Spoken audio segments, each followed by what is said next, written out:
on Court Street, Pleasant. Pleasant Street there, at midnight on New Year's Eve. So do you think maybe On Old Christmas Eve, Old on Christmas. the Christmas Epiphany, Eve, yeah. the Old fifth, yeah. Christmas Eve. So Brenda, do you mind sharing the story of that? I think Isabel has Not better. because I didn't know all that you said about what the meal and Okay. everything. On the eve of the Epiphany, at the beginning of Old Christmas Day, at the stroke of midnight, prior to the stroke of midnight, you set the dough. In the dough, you put the coins that you're going to give everybody the next day. You put the coins in, you hang the dough outside in the cold weather in anticipation that the next day the dough rises, and which means you're going to have a prosperous year. So at the stroke of midnight, you go out, you hang the dough, and you start to pray. You kneel and pray 3 times. You pray, kneel, kiss the ground 3 times, and make a wish for the coming year. Okay, and then you'll go in the house. So from the dough, the next day you bring it in the house. You set the dough for you make fatires with leaven, fatires with kishk, and you make a dessert fatire, a kishk fatire, a leaven fatire, and a dessert fatire, and they're deep fried.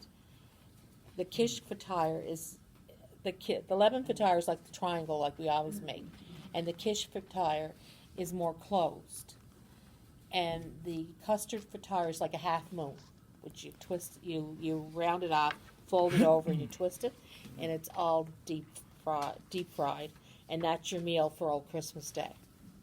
You give the coin to everybody in your family to put in their wallets, and the symbolizing of the coin means that your wallet will never be broke. You're not broke, so you don't spend that coin.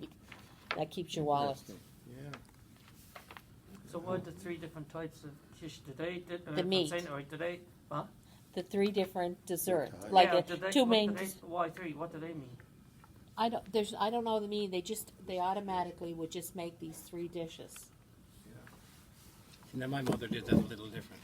Yeah, that's what I was Yeah, saying. like she'd get the coins from each person, and you make the dough at supper time or whatever, and at 12 o'clock you go out and say your prayers. But she always made you look at the North Star. She said you have to find the North Star in the sky, and the dough would come back, and that supper it would be a cinnamon and a sugar and deep fry it. But she wouldn't make it in a fatire or nothing No, like they that. did it in Mom. And then you'd give the money back, and your wallet would never be empty. Yeah, that's the idea, because your wallet would never be empty. See now, Theory on the three kings arrive on Old Christmas Day. Maybe that's what Yeah. it is. Yeah. 3 kings. Oh, Yeah, 3 kings. I always tell our friends they're not here yet. We have 3 in gold on our piano. And I say, oh, they're arriving today on Old Christmas Day. Or the Epiphany, it used to be called the Epiphany. Yeah. Now I gotta ask you, Gordon, or you.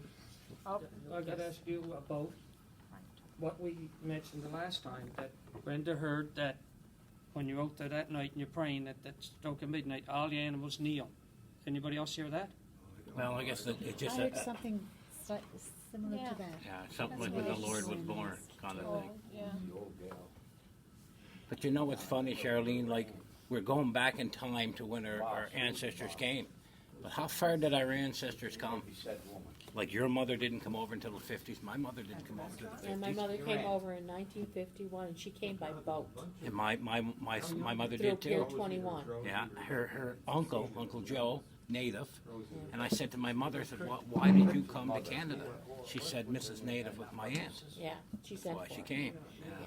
My mother's sister in the Miramichi sent for her, and my uncle, they came But over. where were the last people to come from Lebanon to North Sydney?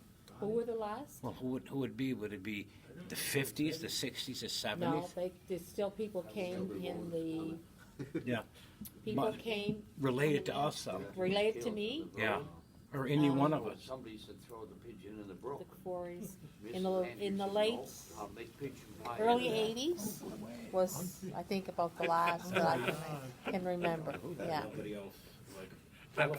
In Halifax, there was an influx. Halifax, people were coming in the early 80s. People are coming continuously to Well, Halifax. my daughter went to school last fall, and of course, she met a girl. Of course, my daughter doesn't even look a little bit Lebanese. And when she was in her class, she met a girl, and it's known the girl, Gertrude Lebanese. She came 3 years ago, and her father was in Amherst. Her father was a doctor.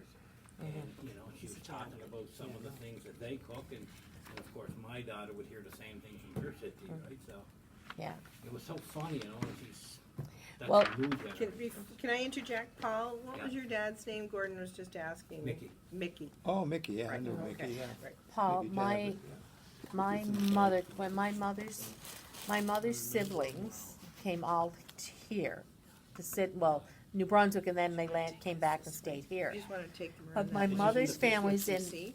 my mother's aunt went to Brazil, and then the rest of her family went to Australia. So there is a large Lebanese community in Australia, Wow. and there is a large Lebanese community in Brazil. Imagine. From what I read, there was a great migration, and I'm going on YouTube and looking up some of these things now, and I'm loving some of the stories and just why people would have left in the 1880s, 1870s. It was something that happened around the world. Like we're Well, amongst another great migration Yeah, I don't know now. if this is from that book or not. This is from, yeah, it is, I think it is. Lebanese immigrants to Canada, immigration to Canada, I don't have my glasses on, so excuse me. To Canada, I only need them for reading, but, was part of a large mass exodus from Lebanon to North and South America, Australia, and Africa, beginning in the 1850s. Now, my people came in 1870, and increasing in volume until the advent of the First World War. Lebanon, like Syria, and is that all right if I read this? Yeah. Yes, yeah. And Lebanon, like Syria and the rest of the Arab world, was then under the Ottoman rule, and was undergoing political, social, and economic turmoil. Lebanese immigration was engendered by three driving determinants: variable or immigrant religious persecution, existing or growing political strife, and economic changes and hardship. The elements that attracted the immigrants to the various countries, on the other hand, included inviting an easy entry to work and live,